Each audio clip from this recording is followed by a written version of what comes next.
Dünyadagı en güzel, en mülayim hатын-kızlarımız. Sizni şın көңелдән язның иң беренче бәйрәме 8 март бәйрәме белән шын күңелдән кайнар котлыйбыз һәм музыкаль бүләгебезне сезгә җибәрәбез.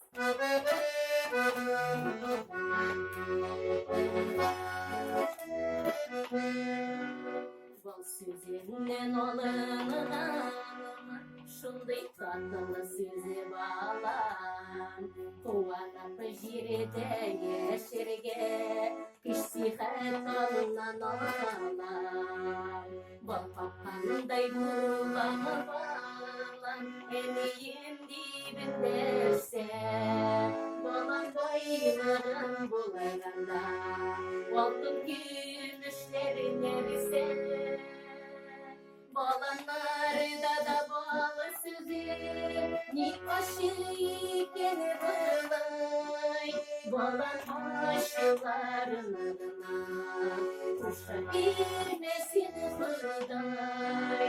Balanlarda da bağlı sözü, ni aşık ikeni bulay. Balan aşıklarına, kuşa girmesin hırday.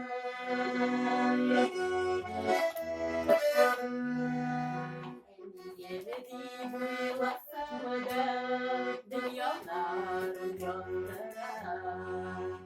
Yanına sarılanda yaşlı neşe sarılmam.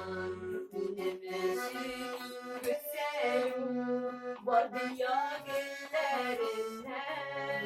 Balım gibi yaratılmışsın Baldaman güllerimden. Olsun olman bitimini, Olgunun saf güneşin, Üzülür gönlümün Eli geçin. Olsun olman bitimini, Olgunun saf güneşin, Üzgün gönlümün Eli geçin.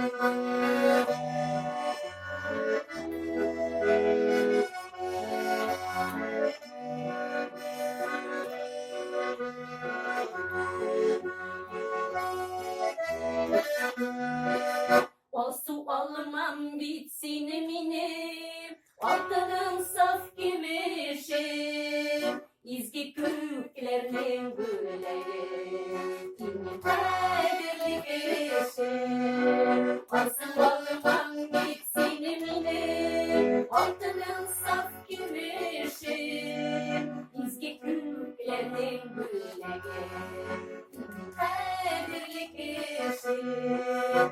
İzgi köklerinin güleyim.